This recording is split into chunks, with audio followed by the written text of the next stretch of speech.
Hello. I hope you don't mind if I ask you a personal question. How are you feeling? I know it's a loaded question. Probably I would hear like, come on, Rabbi, I am stressed out.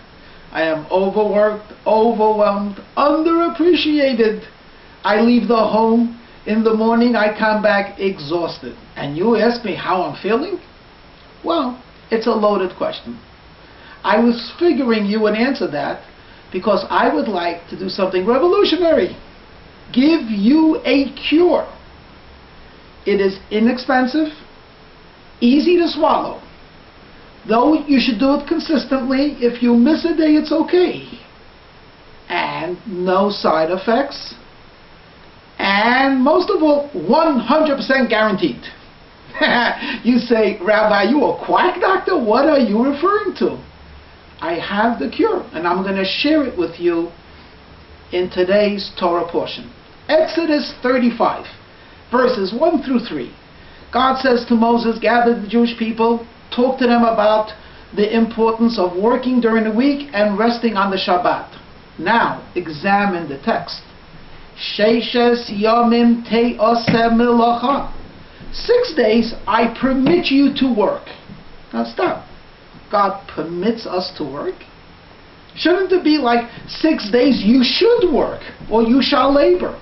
Not 6 days you may work. This is what the Torah is telling us. There's an attitude that has to be cultivated when it comes to work. Our Holy Rebbe suggested the following interpretation. When a person works, which part of him is involved in this work?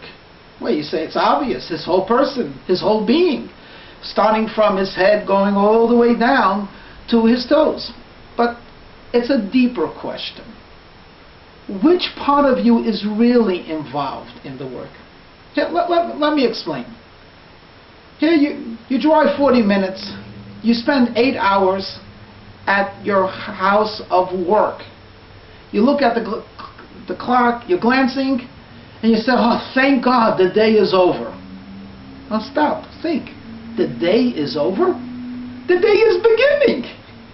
You're going to do what you really want to do. You're going to go home. You're going to spend time with the people you're most comfortable with. You're going to go home and spend time in an environment which talks to you. What do you mean the day is over? The day is just beginning. Your work day is over. This is what we're getting at. It is too often we confuse making a living with living. And when we stop making a living, we stop living. But that's not true at all. Attitude. Change your attitude, you will change your disposition. Now, let me share with you something I came up with, just to make it a little bit easier to understand. Do you remember when you got your license? Your driving license. You read that manual from cover to cover.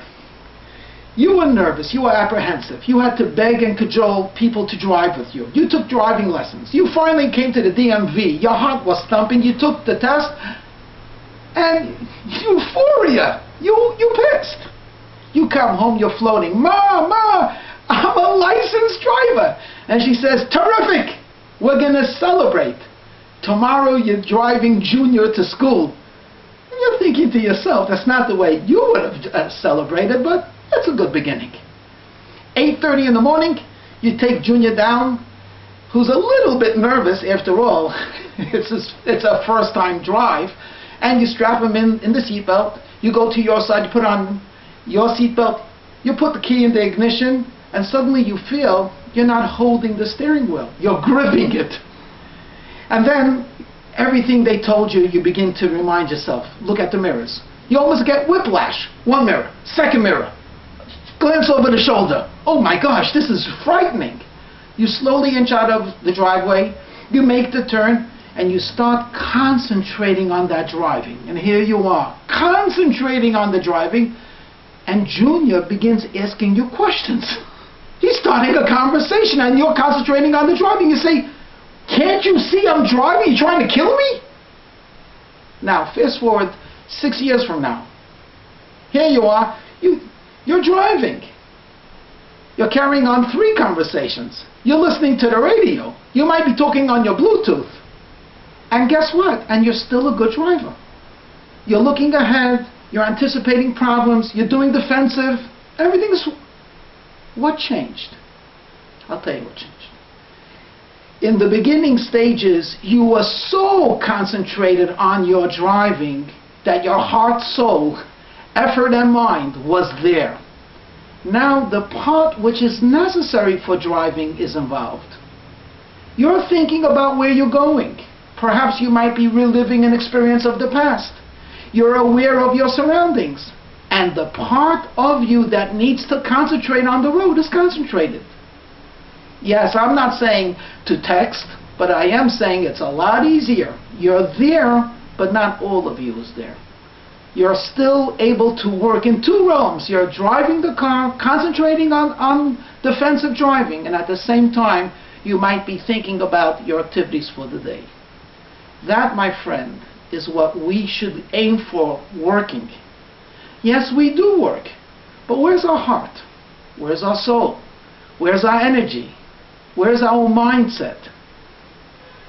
We don't love to work necessarily. We don't live to work necessarily. We have strong values which exist outside of the work.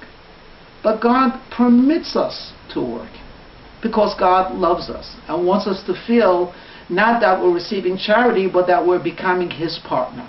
So that's the solution, my friends. Go, arbit, work, be productive. But don't confuse your heart and soul in it.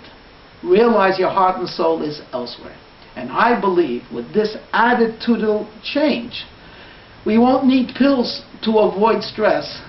On its own, we will feel the welcoming hand and the guiding hand of Providence itself, leading us, shepherding us, and guiding us to the future. Let me wish you a very happy and a joyful Shabbat.